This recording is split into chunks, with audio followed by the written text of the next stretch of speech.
Hey, welcome to the Backyard Professor live show, Sunday evenings at 6 o'clock here at the BYP channel. Happy birthday to me. It's my birthday tonight, and one of my presents that I'm giving myself is to be able to share some very interesting quantum physics information as it relates to the extraterrestrials as kind of my birthday present to you guys, and I get to enjoy an hour or so with all of you guys. So the response to my Steve Greer video earlier that I posted today has been really nice.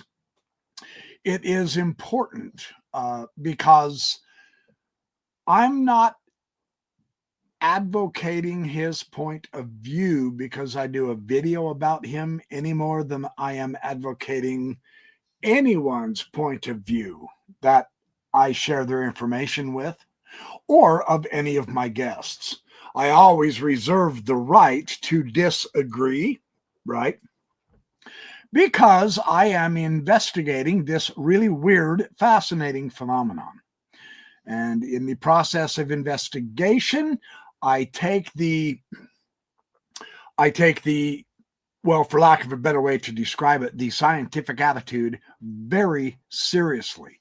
With science, everything is on the table. You don't just pre-sort. Oh, well, I don't want to talk about that. I'm not going to investigate that. Oh, I don't like that conclusion, so I'm not going to. No. The true scientific spirit is examine it all. That way we can get a more accurate probability. This is the Bayesian probability methodology that has been used for a long time, and it is very, very helpful. I want to assess what is probably real as opposed to what is probably not. So that means an investigation of everything. That's just how that works, right? So understand that, but thank you for the responses. Welcome to the new subscribers. I've gotten over 350 new subscribers today. Welcome to the channel. I hope some of you were able to get to my live tonight. If not, it's no big deal. It's being recorded automatically through StreamYard.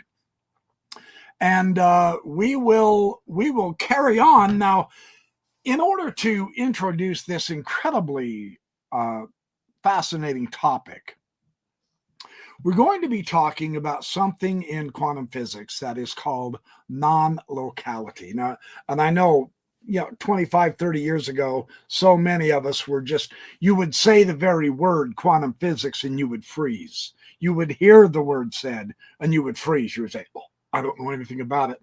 And you would move on. That's not necessarily that way today. And it's not supposed to be. One of my suspicions about the quantum physics realm is that we are dealing with things on our level, with our human magnitude, with our human size. Because of our physical size, we average from what? 5 foot to 6.5 foot on an average. There are some that are taller. They go on to be multimillionaire sports jocks. There are some who are shorter, etc.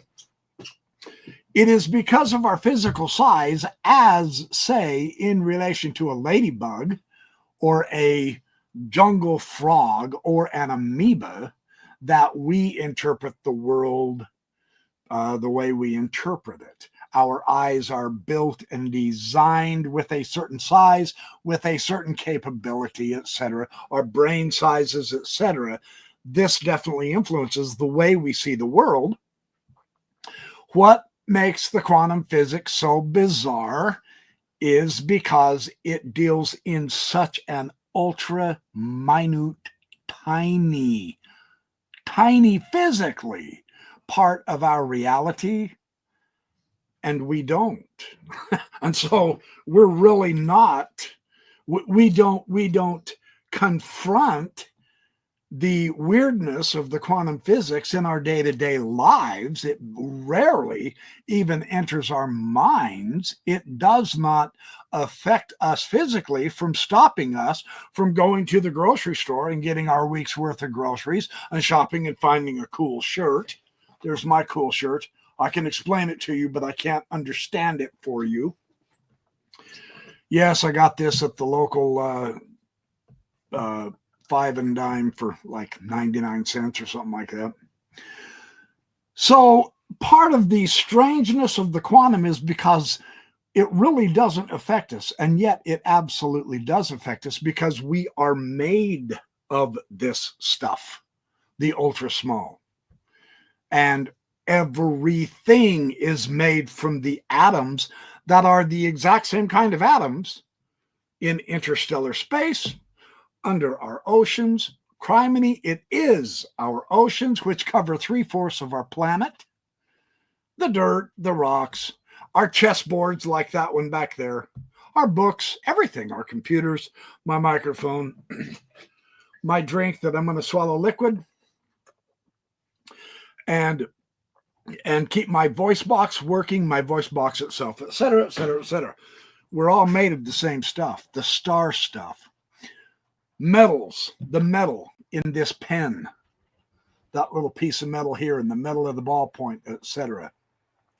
That came from supernova explosions millions of light years away and floated through space until it was all gathered here in Earth. This stuff doesn't affect us, and yet it does. So the laws, the way the ultra small works is not equivalent, is not the same as our daily size dictates. There's terms in quantum physics. One we will deal with right now is called non-locality. And this is still pretty much bizarre and it's weird. We are beginning to get our minds around it somewhat as scientists, as human beings. When we say local, my pen right here is local. It's right there. I just reach it. It's within an arm's length, pick it up, and here it is. It's next to me. It's local. If my pen was in the Andromeda galaxy, it would not be local to me. It would be distant. It would be way out there, Charlie, right? So that's the difference. So see, when they start talking about non-locality, it's not that difficult to comprehend. Local could be anything within your city limit of the city you live in. That would be local. I've got to go to the store, the local grocery store. Non-local would be an entire different galaxy out there, 20 million light years away, which would take us forever to get to at our conventional speeds. That's what non-local means. The reason I'm bringing that up is because of the subject we're going to let Prof Simon describe to us. But first, there's a very cool book, Ruth Kastner, The Imperial College Press, Understanding Our Unseen Reality, Solving Quantum Riddles. Yes, I love to read about this stuff as I have time. This is just a brief paragraph to describe what we're going to be talking about and seeing tonight. Einstein's theory of relativity tells us that no signal can travel faster than light, yet there is apparently some sort of communication going on between two electrons that can instantaneously, that means pronto, right now, bam, instantaneously tell what's happening to its partner, even if they are across the galaxy. This is why Einstein referred to this idea in quantum physics of non-locality. He said it was spooky action at a distance. It was spooky to him because the mathematics of relativity have shown fundamentally nothing information-wise or physical-wise, can go faster than the speed of light. Okay? That's why it spooked him. A local influence is one that propagates at light speed or slower, in accordance with Einstein's theory of relativity, while a non-local influence is one that apparently propagates faster than light, and therefore seems to be at odds with relativity in some sense. So whatever it is that connects these two electrons does appear to be instantaneously communicated and is therefore clearly non-local. That's all that means. So see, that's pretty easy to understand, right? Yeah. This is one of the paradoxical features of quantum theory, and it is related to the status of quantum objects as possibilities that have their existence beyond space-time. And that gets real weird because we exist in space-time. Everything we see with our telescopes exists in space-time. Space-time is really, truly the only reality we know, and yet quantum physics says it's all connected, giving us the potential for actual communication, even with something that might not be in our space-time. And that is extremely difficult to grasp because we don't know. I mean, space-time is our total reality. We can't step outside the universe, right? So this gets weird, right? So don't let that spook you. I'm not going to throw any quantum physics math at you because I dang sure don't know any. I know a little bit, but not much. I never got that far. Let me share a couple of books with you that I have found very, very helpful in getting an intuitive feel or an intuitive grasp on quantum physics that I think are very good. This is a 3rd edition updated book by Tim Maudlin, Quantum, Non-Locality, and Relativity. An interesting book. This is one of my very favorite books because it's simple enough that even for a simpleton like me, I got it.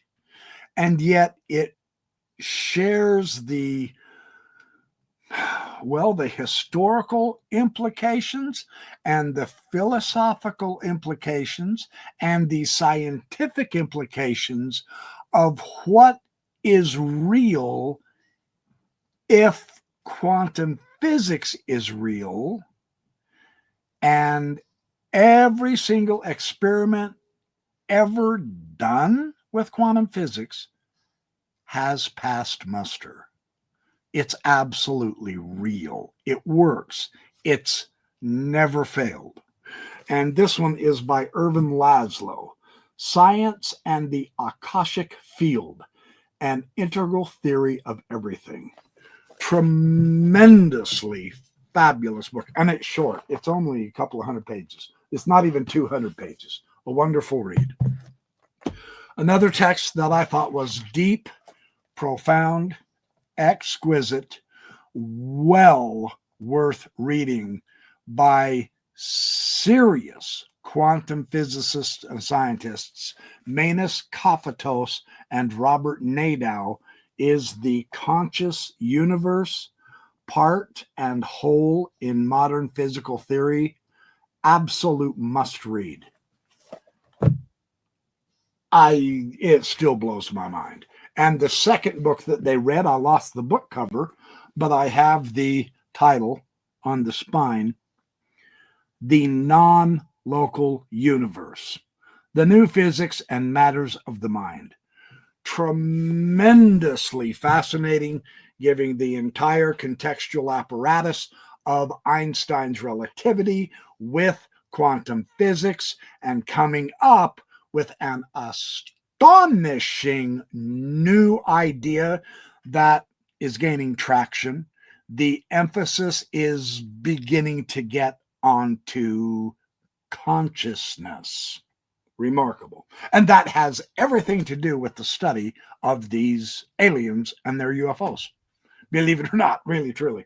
And then the other one, and this is his newest, so far as I'm aware. He probably has some more new ones. This guy has 4 honorary doctorate degrees, and he is a doctorate holder, and he is absolutely tremendous. He's written hundreds of books and articles, I should say. Irvin Laszlo, again, What is Reality? The New Map of Cosmos and Consciousness. Absolutely astonishing. The other one that is very fun from a journalist, and these kind of books are really important to me personally because I am not a scientist. I did not go get a PhD. Life caught up to me. I did not come to my intellect and knowledge through the college courses and academia. I've had to do that all on my own. And so I appreciate books when normal Joes and Janes write books about very difficult subjects from a journalistic point of view, but they really do try to stick with the science and the physics, etc., without all of the mathematical gobbledygook, because that just throws you for a loop. Although I really do regret not learning the math, I would like to go back 20 years and do the math. It's this one. George Musser, Spooky Action at a Distance. This is basically the entire overview of the history of why spooky action at a distance makes a difference in our very lives. And so that's, and this is what we're going to be talking about tonight. And then finally, one of the most intriguing, and I confess I have not read this book all the way through yet. I'm working on it. I've got about 5 or 6 UFO books I'm trying to work through, etc. But Donald Hoffman, The Case Against Reality, How Evolution Hid the Truth from Our Eyes. Donald D. Hoffman. His internet presence is exquisite. I cannot overemphasize how he has opened me up to new ways of thinking, different ways of assessing what I would consider to be evidence or considered to be woo-woo, etc. He is on very many, very, very serious, good YouTube channels. Jess Michaels, he has been on Joe Rogan, I believe.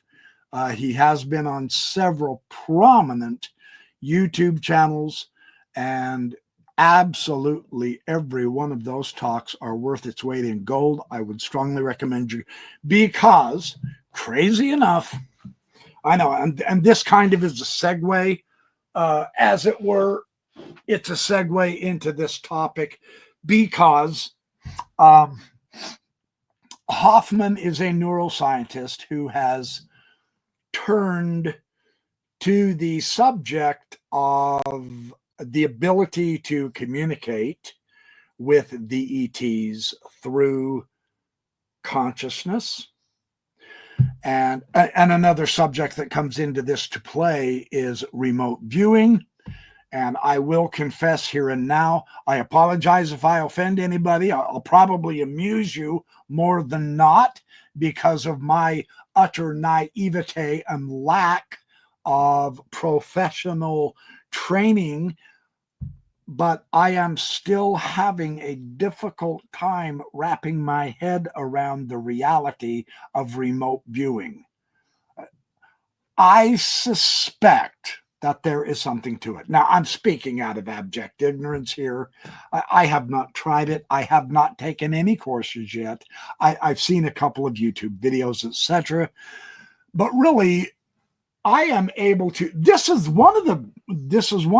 in my opinion, this is one of the real glories of this topic of the UFOs, without question, because what it's doing for me personally is it's giving me a chance to see my own bias and my own reaction to a new idea that I had previously dismissed as woo-woo.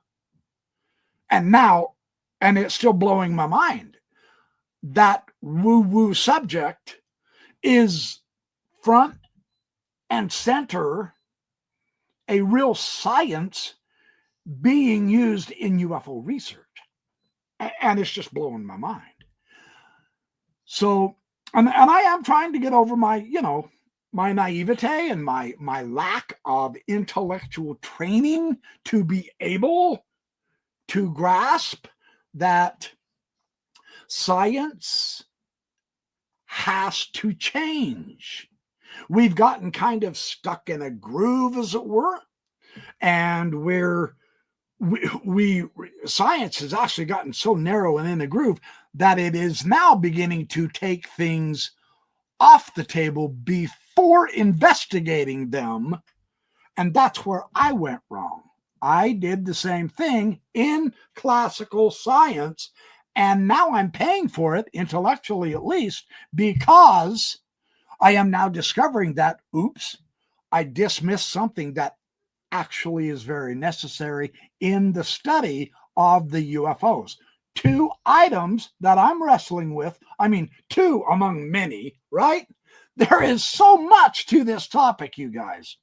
2 among many that I am wrestling with at this point is the remote viewing and the consciousness studies. And so this is a very important study for me as I've gotten involved with this UFO research, and I'm trying to seriously analyze the nature of reality. I'm trying to seriously analyze what are these UFOs. I'm trying to seriously analyze, well, there is a reason why the scientific method has worked so very, very well on so vastly much, including the absolute grandeur of the giganticness of our cosmos, the astonishing ultra small of our cosmos into the quantum realm, etc. And yet, science has to be flexible and it has to expand. And it's so remarkably interesting that the reason is because of the UFO abductions and the experience that the actual experiencers are talking about, their interaction with these aliens. The aliens freeze them just with their mind. No, they're not little green men with the ray guns. Rack, rack, rack, rack, rack. You remember Mars Attacks? Man, if you haven't seen Mars Attacks, you've got to go see that movie. Rack, rack, rack, rack, rack. Shooting with ray guns. No, that's not the image.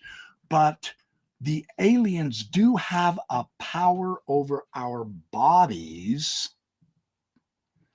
to hold us into place. They also have the ability to communicate telepathically.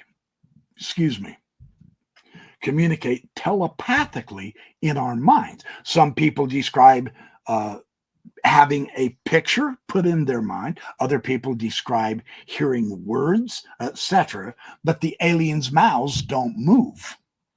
So there is, and this is the idea of consciousness. Now there are theories, thanks to Bob Lazar and his description of the alien spacecraft. I mean, Bob Lazar is not the only one, but he's the anchor point. He's the basis of this. There are discussions, analysis now of, because the craft don't have steering wheels, they don't have wings sometimes, they have no known propulsion system, like we do. Our jets have engines that take air from over here and rush it through the engine and kick it back out that way several hundreds of miles an hour. That gives the jet thrust to be able to fly, a propulsion system. These craft don't have any of that. There's nothing inside the craft that have any type of mechanism to steer, to fly, and yet they do fly. They outfly our greatest technology. So the proposition is that the aliens, and some of them were found with a headband, and somehow the consciousness of the alien, perhaps through that headband, is tied to the craft. And they are flying this craft with their minds. Now, come on. If that doesn't drop your jaw to the floor, nothing will. How do you even grasp that? You see me communicating with you because my stupid mouth is moving at 290 miles per, right? And you can hear me. I'm not just sitting here silent talking to you telepathically like this.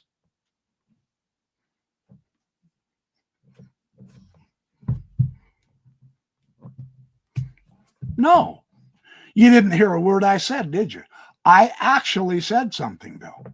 But see, that's what makes this subject so blinkering fascinating to me. So, I'm seeing all kinds of comments. Looks like you guys are having fun. Let's get on with Professor Simon. He's got it's not a very long video. It's just 20 minutes. I'll see if I can get through the majority of this. I just want to give you a feel for this idea of what is instantaneous quantum communicating device. That is so intriguing. We have to become children again in this regard. We want to bring about our curiosity again. We want to be those excited kids on Christmas morning when you were 9 years old and you got the Christmas present you wanted, but that was the year you realized, wait a minute, there isn't really a Santa Claus, yet this is real. We need to re-enchant the cosmos. We need to re-enchant our own minds, our own imaginations, so that we can participate in this discovery and this journey, because it's leaving us in the dust because a superior technology has come into our lives. We may not even be aware of it because of the blasted military and government. They keep hiding crap from us, but it's still going to change our lives. So anytime we can get a nugget or two of, hey, instantaneous quantum communicating device, that should intrigue the living daylights out of us. And it did me. So let's get on with this. Let me share, and I'm going to do a commentary. I'm trying to avoid copyright strikes. That's why I can only give maybe 2.5 to 3 minute blurbs of someone. Then I have to interject. I can't just give you the whole speech, but I want to share my reaction and interaction with this because it is so exciting, right? So here we go. Let's get there. He is the man, Prof Simon himself. This guy is a hoot. He is also exquisitely intelligent. You can tell because he doesn't give a damn about what his hair looks like. Why waste your time with your hair? Let's get on to the knowledge. I love it. The holy grail of all communication is sending signals over long distances faster than the speed of light. When we do confirm contact with non-human intelligence, possibly living on a distant exoplanet millions of miles away in our galaxy, communication with that ET race is going to be a very slow affair. Radio signals travel at the speed of light, which is incredibly fast.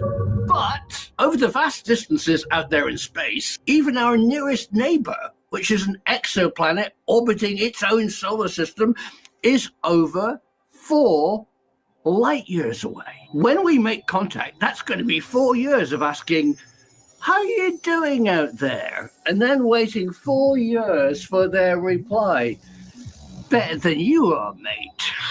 So just imagine a new technology that can transmit and receive data faster than the speed of light. That's a load of bollocks. In our current understanding of physics, the speed of light is the ultimate speed limit.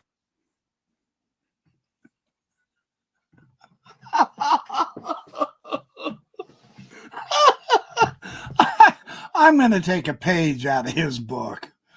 That is bollocks. He's trying to, and really, truly, it is bollocks. Because every experiment that has ever been done with relativity, with light, photons, etc., every experiment ever done showing that in the macro realm, that is the big, the gigantic, the universal, the interstellar space out there, the big stuff, nothing has ever gone faster than light. Not only do the mathematics show that, but so do all the experiments. And yet, the mathematics can be manipulated.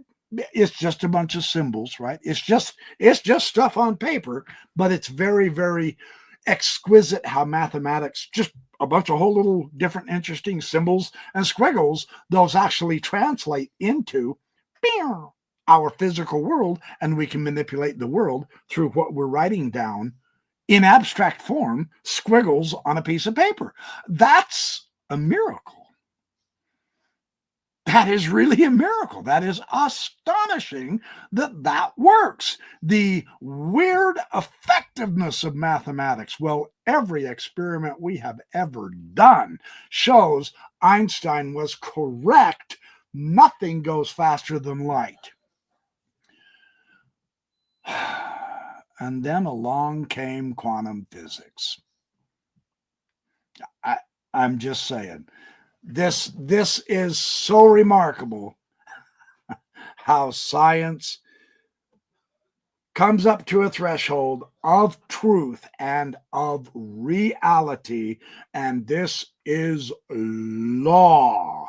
In fact, this is the law of the universe, and then within 20 years, it's overthrown, or at least changed or contradicted. This happens in mathematics all of the loving time. It happens in physics. It happens in philosophy, because we're learning. We're not done yet. So this is interesting, but bollocks. I'm going to take that word from him, I swear. What a hoot. Let's keep going. Oh. So just forget it. But hang on, not so fast. The speed limit of light completely breaks down in the weird world of quantum physics. You and I think, are built of billions and billions of individual atoms. We exist in the far-field universe of big stuff. But inside our individual atoms is the subatomic world of quantum physics. This invisible world behaves in a very different way. It appears that everything at the quantum level is connected. The quantum universe is one giant energy field. So imagine we could use that quantum world where everything is connected to send messages. A signal would no longer need to traverse the vast emptiness of space. So all the energy in the lights of Piccadilly Circus are connected to the energy of the planet Zog. But hang on. Listening to myself, everything that I've just said is very woo-woo and a bit of a fantasy. Or is it? Well, a new technology is emerging that is as practical as a phone, but communicates at the quantum level. So what I'm going to share with you today is mind-blowing. When we clever humans master quantum level communication, it's not going to be faster than the speed of light. It's going to be instantaneous.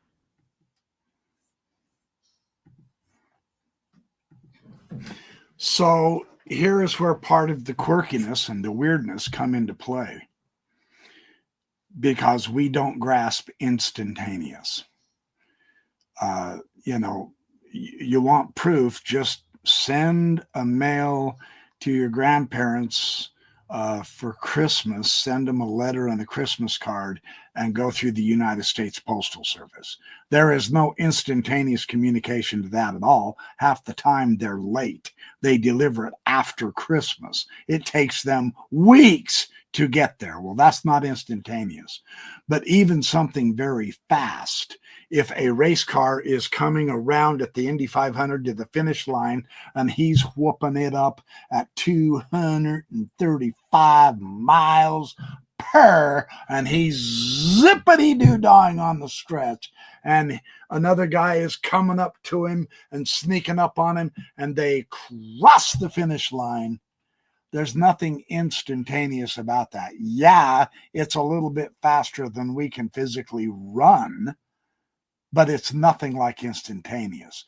Even something traveling the speed of light is not instantaneous. Even faster than light, which is such a weird concept, is not instantaneous. Instantaneous means right now.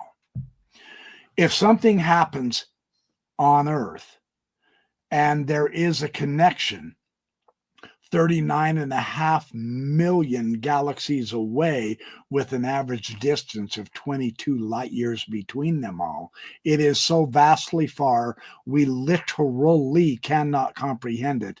And if I do something here, if I write on a piece of paper here, and it instantly gets to someone else over there and they know exactly what I write, you can't comprehend that. That's literally incomprehensible. And yet in the quantum realm, thanks to this principle of non-locality, we are now talking about such a strange subject: instantaneous. It's easy to say. It's exquisitely difficult to grasp. So let's keep going.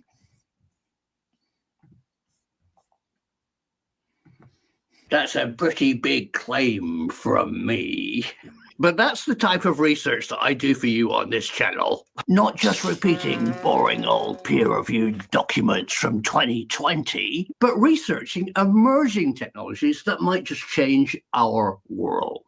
I'm prepared to ask big and brave questions for you, because there's emerging science out there that's not being discussed in the hallow halls of Oxford and Cambridge, the established science community. I really appreciate all your support. Like and subscribe here to discover what the boring science channels won't discuss. So, viewers, is instant quantum communication real?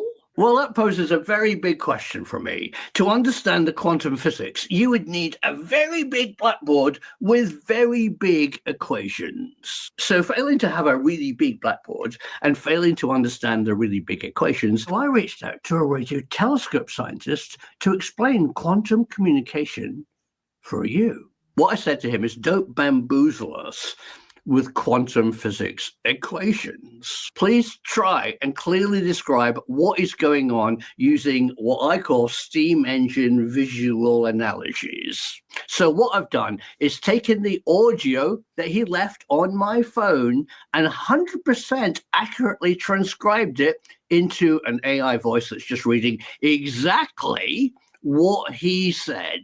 If what you're about to hear is true, and I have no evidence to doubt it, we today might have a new tool that can detect non-human intelligence. Because if we can build an instantaneous quantum communication device, it's logical to imagine that ET might also reap the benefits of instantaneous long-distance quantum communication. So to make things really clear why this fascinating engineer wants to remain anonymous is because he claims that these quantum communication listening devices are currently being fitted to radio telescopes to detect if ET are using that technology.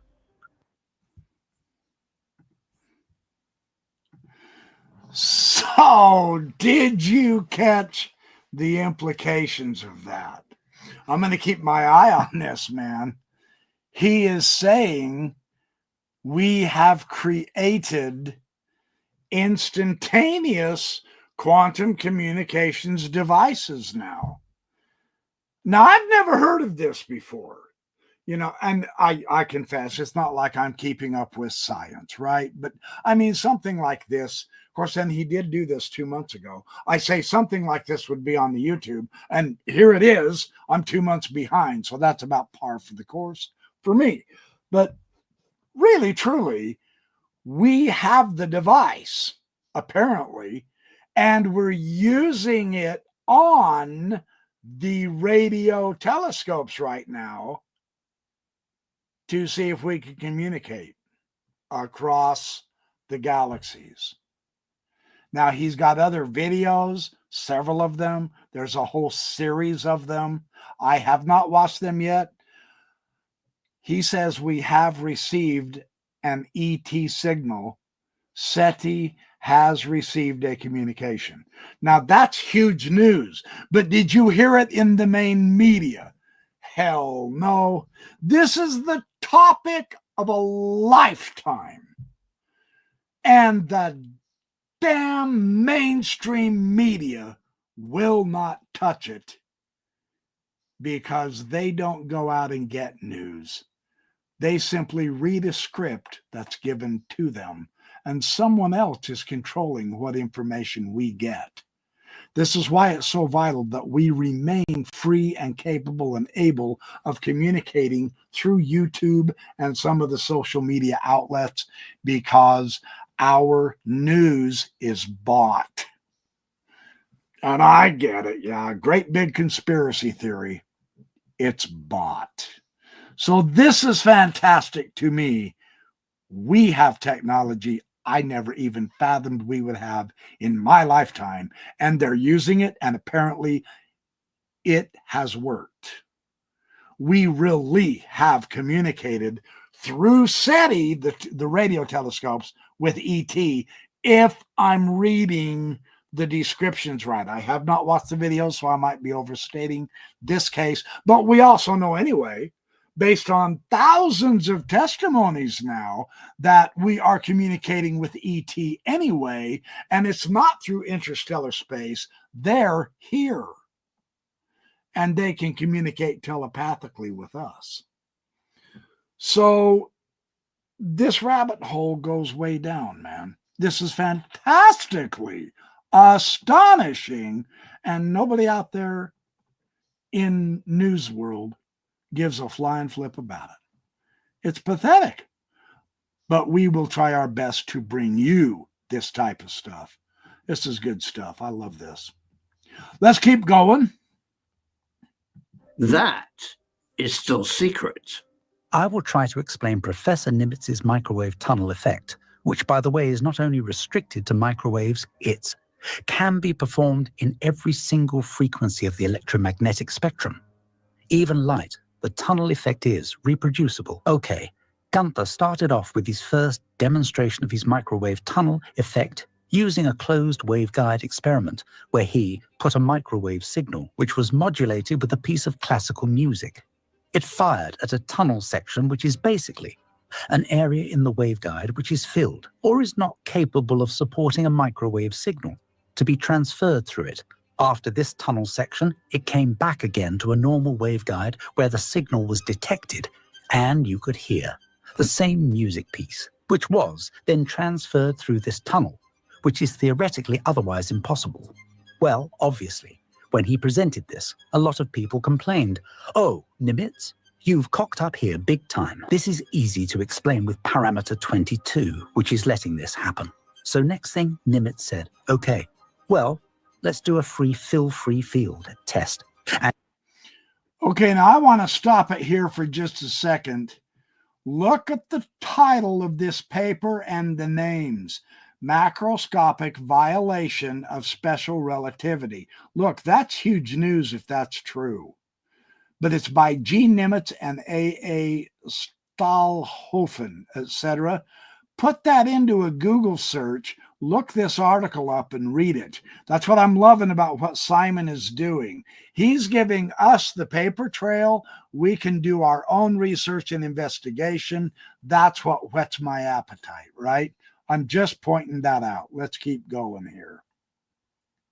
And using feed horns, he fired through a perspex set of grids, which are basically a microwave tunnel section, and sending pulses through.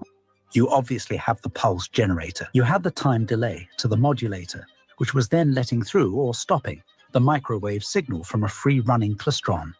This then had the signal going through its waveguide to its feed horn, and it then came to the length of tunnel area. At the other end, it obviously came back again into a feed horn, into a detector diode, and was presented to the measuring equipment. The measuring equipment was obviously something very simple, which was an oscilloscope.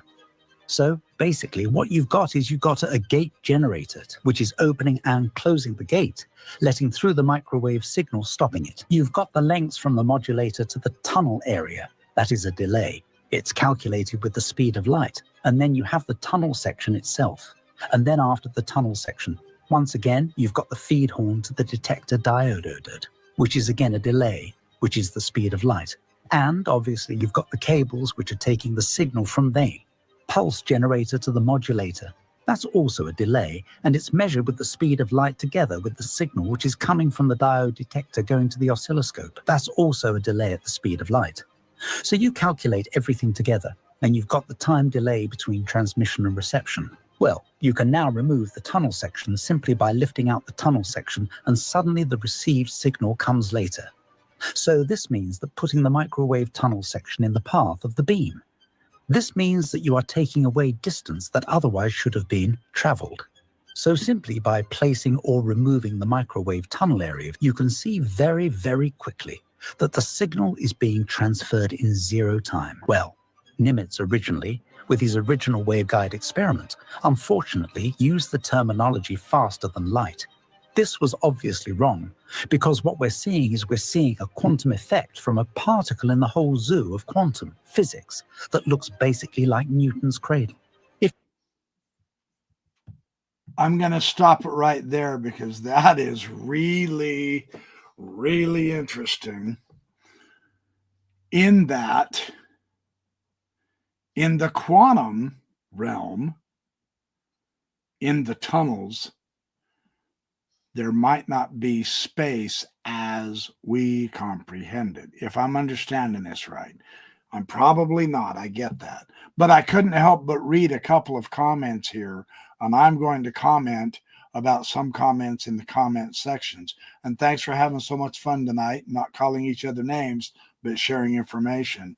The SETI program very well could be a government-produced distraction from the real truth of the UFOs. The government is saying, look out there. And they're willing to spend hundreds of millions of dollars to do this while they do that. I actually agree with that. SETI itself is completely wrong-headed. In the process, one advantage of it is we are learning about this tunneling effect and the potential, because of non-locality, of having and instantaneous communication. So that might be one of the side benefits. I'll put it that way. I'm showing off my great fund of ignorance here tonight. I probably have got this all wrong, but I do agree with a lot of the comments. SETI was just mud-headed thinking, but they had to come up with something while they themselves were doing their thing, and they didn't want us to know what they were doing. They distracted us with SETI and the aliens. I would agree with that. I'm with you on that. So let's keep going. This is a great analogy he's about to show. I'm going to actually back this up just a couple of seconds. This is a good analogy for this instantaneous communication and the quantum level guide experiment, unfortunately, used the terminology faster than light. This was obviously wrong, because what we're seeing a quantum effect from a particle in the whole zoo of quantum physics that looks basically like Newton's cradle. If you look at Newton's cradle as the tunnel section, as you are going into the tunnel section, at the exact instance of this signal going in, at the end of the tunnel section is a quantum particle coming out again. It's a bit like the Newton's cradle, where you've got the balls hanging on strings, and you pick up one and you let it drop, and it hits the whole chain of balls. And at the other end, you've got a ball which flies off instantaneously. So basically, what you were talking about is you're talking about communication in zero time. Hey everybody, so this is me in the middle of the edit with some really big fundamental questions about what Gunter Nimitz is actually doing. Quantum tunneling? How does it work? So what I've just shared with you is the genuine recording from my contact who uses quantum tunneling in radio telescopes. And I didn't edit it or shorten it down or oversimplify it. If you work in radio telecommunication, hopefully you appreciate or are jumping up and down going, no, no, no, no, no. But that's what I want. I actually want to be open and honest and actually share real science with you. But as a science communicator, it raises a really big question. Why doesn't all EM frequency tunnel? So a radio, in fact, would be instantaneous, but it doesn't. It propagates, say, through our atmosphere and is transmitted and received at the speed of light. This tunneling effect, clearly demonstrated by the executive toy of the Newton balls, as it enters, it also exits. What Nimitz and my contact explained to you is that it could be instantaneous. So I jumped on the phone to ask some fundamental questions on your behalf. If Nimitz is correct, and there's a fundamental quantum tunneling bit of physics, the phone company would have instantaneous communication. The microwaves would tunnel between the transmitter and receiver, but they don't. They actually travel at the speed of light. And in fact, the signal gets very weak. What the phone company does is produce the microwaves and make an antenna, a transmitter, which is incredibly tuned to the exact frequency they want to transmit. They also point it at the receiver. The receiver is bigger. The signal is weaker when it is received, but it's focused only on the frequencies they think is being transmitted from the other hillside, and they pick it up, and that's how they make a chain of transmitter and receivers, all focused and tuned to each other. So they aren't dealing with the quantum instantaneous tunneling effect, is what he's saying in a word salad. I get that. But he is, come on, isn't he a gas to watch? This guy is a royal hoot, man. He's fun. He's fun. He's funny. The thing is, you got to have fun when you learn. Otherwise, you're not going to learn as effective or as fun. How's that for, yeah. Yeah, is he AI? He almost acts like it in the way. Yeah, Simon is a hoot, man. I really am enjoying him. So, okay, let's keep going. He brings up a couple more good points, and then we're about on the home stretch. Basic physics assumptions that we know work. One, if you put enough power into a microwave signal, it will propagate, even although it will lose energy over distance. And two, you can cleverly make an antenna and a receiver which are tuned to each other. So what is it that Nimitz is claiming to do with quantum tunneling to make that happen instantaneously? So Nimitz must have a device, a part of the system that forces the microwaves to tunnel rather than just propagate.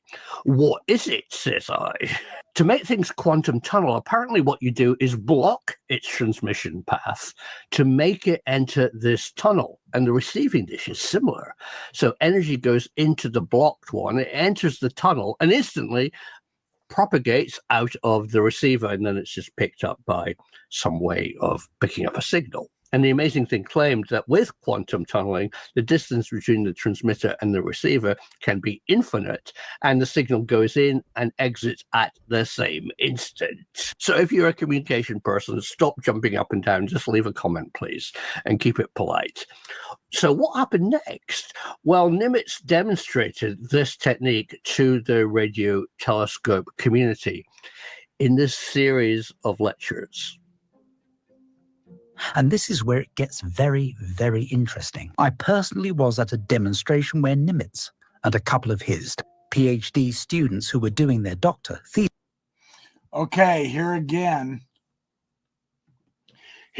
I just want to share something that is really cool that Simon's doing for our benefits. For those of us who want to delve deeper, you've got the title of that paper, you've got the author's name and his email and the university, etc., whatever. This should be a relatively easy paper to find. That's really cool that he's doing this, that he's sharing it with you, because this topic is a spanking, amazing new one that could be a part of our reality right now. That's enough to make me want to look into this. You know what I mean? I mean, wow. If anything is worth looking into, instantaneous communication across the universe. Are you getting what that might imply? That's huge, man. I'm just saying. This ET stuff, this UFO stuff, is bringing us topics and sciences like this. Man, how could you not be excited? You know, I'm giving my age away, huh? Okay, let's keep going here. I'm going to pull this back just a smidgen. All right, here we go. And this is where it gets very, very interesting. I personally was at a demonstration where Nimitz and a couple of his PhD students who were doing their doctor thesis on his work were presenting to a group of radio astronomers the tunnel effect live. And if you're doing a PhD by numerous young people on this tunnel effect, it's obviously got hand and foot, as we say in German. This basically means that it's a 100% something that is fundamentally been proven. And people are going on further to do PhD research on what has been discovered. So this then went into the radio astronomy community.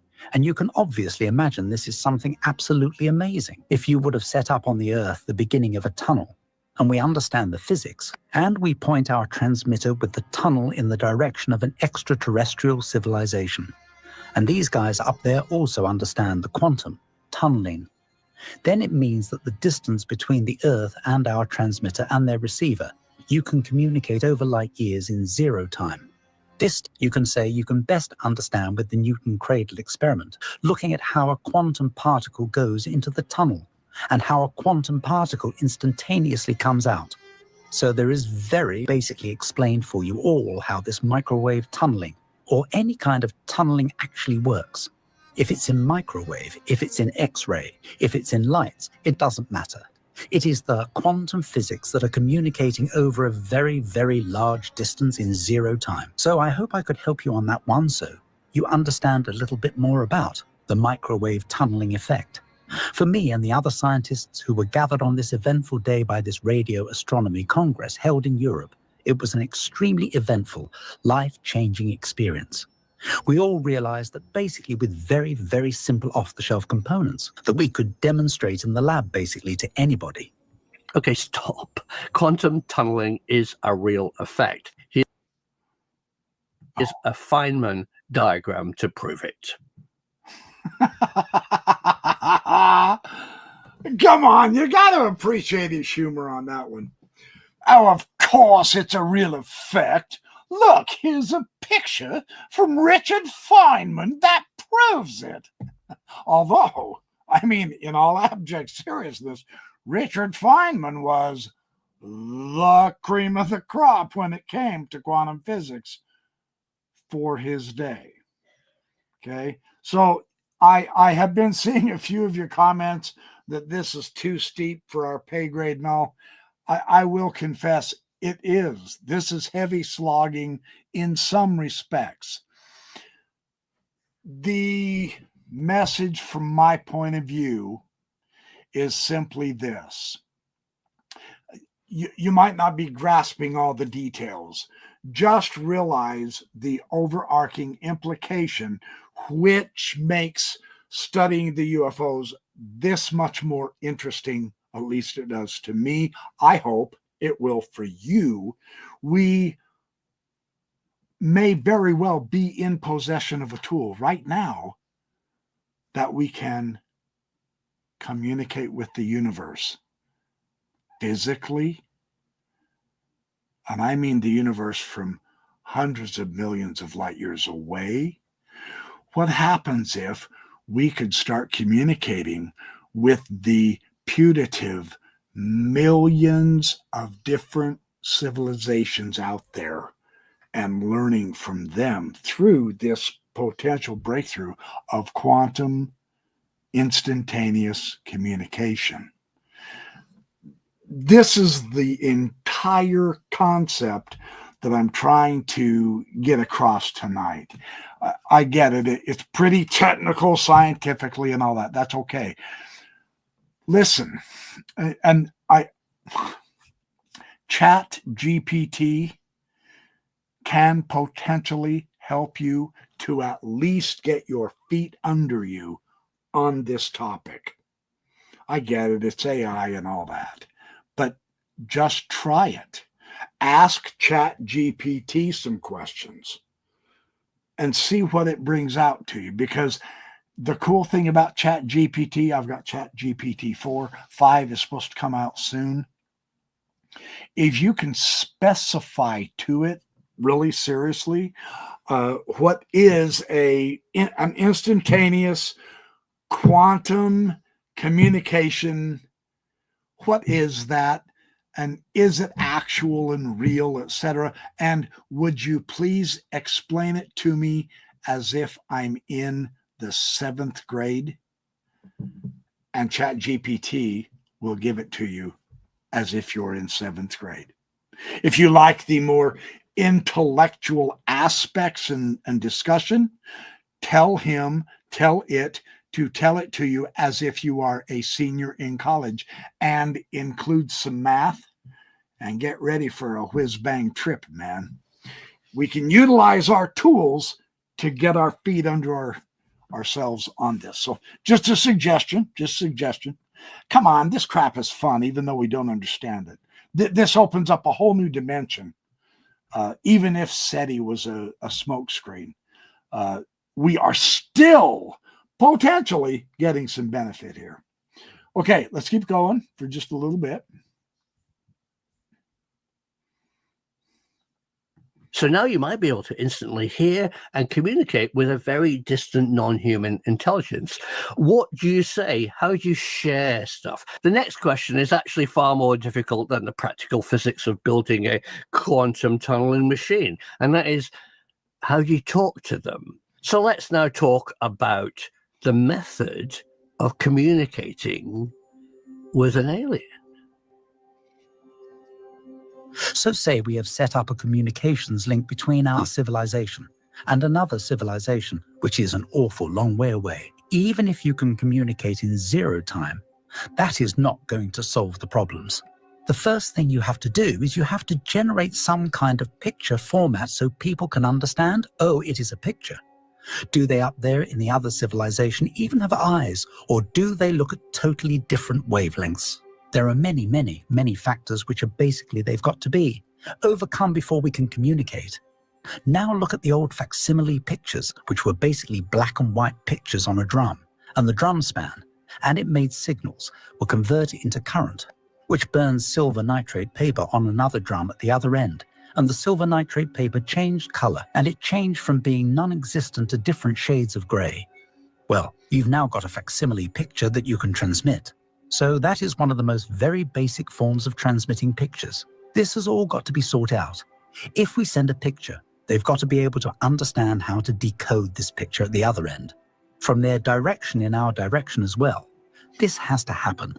So I once heard that mathematics will be the basis of communication with primary numbers. We found the guys are out there, but we want more information. This is only going to work if we can receive pictures. That is a very, very critical point. Very, very interesting. In this instance, once again, a wise saying comes to the fore, and it's absolutely true. A picture is worth 1,000 words. We've got to be able to do that. So we are hoping that whatever ET civilization we can begin communicating with, we hope they know about symbolism, and yet in a way, I mean, language itself, our very alphabet is just a bunch of squiggles, it's just a bunch of symbols. The letter A used to be the ox head, etc., right? So they were pictures at one time. Now they're just abstract symbols and all. So you hope, rather than giving us symbols, that they're giving us a literal picture of something. You know what I mean? So, you got the literal, the symbolic, etc. This whole theme of communication is exquisite, because I've seen in some on some sites that have described the alien interaction with a person, and they get a picture in their mind given to them from the alien.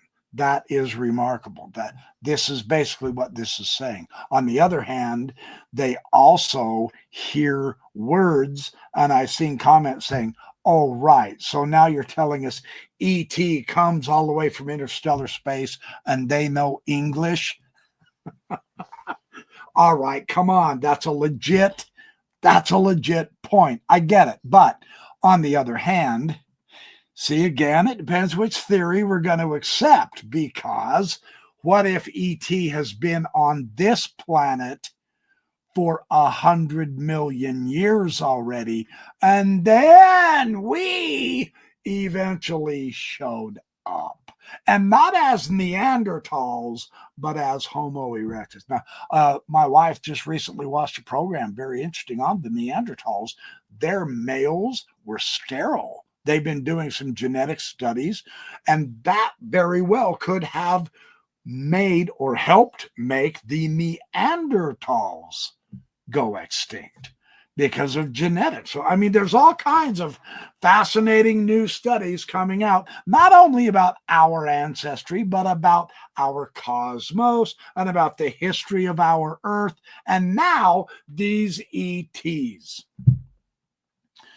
So, just a lot of very cool, interesting stuff to keep our minds and hearts engaged on solving mysteries.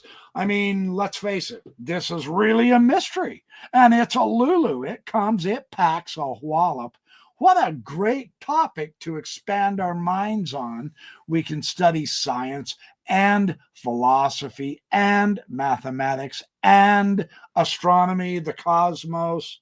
There's a big alignment of the planets coming up. If you don't study astronomy, you're not going to grasp that issue, etc. There's all kinds of stuff that we can really enjoy ourselves learning to improve our culture, to improve ourselves and our neighbors, have a fun, interesting, energetic topic conversation as we get together and be neighborly and help one another shovel each other's walks in the winter, etc.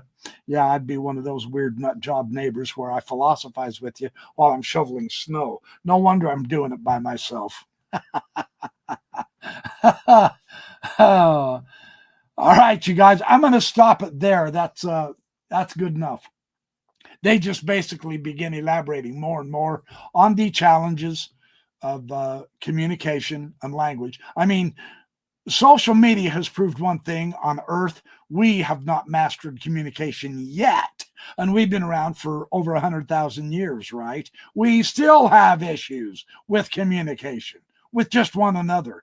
And there's hundreds of species on our planet that are as intelligent as we are, and we can't communicate with them. You know, the dolphins, the octopus, etc.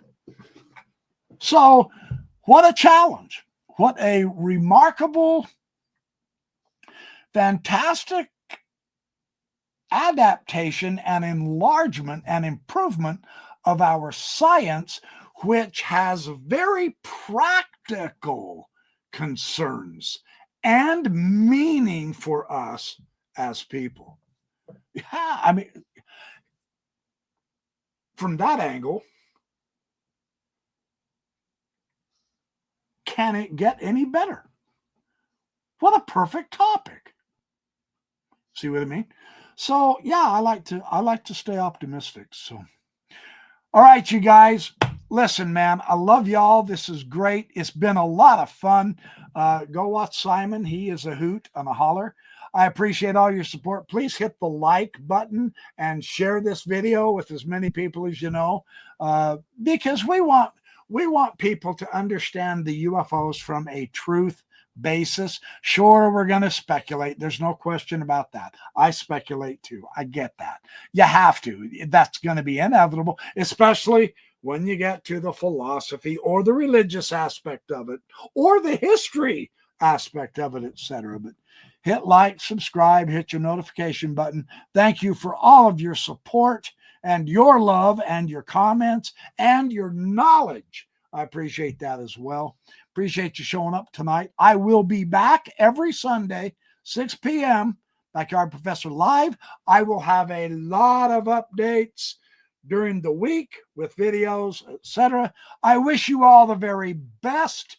Remember, be good, do well, have fun, make lots of friends, work hard, sleep good, and smile, because it's fun to bug people. I have been accused of being too happy. I'm serious. I had a lady yell at me in the store, "It's wrong for you to be that happy. You knock it off." Is that astonishing or what? Made my whole month. So anyway, all right, I'm out of here. I love y'all. I got to go. We shall catch up to you just as soon as we can. Have a great night.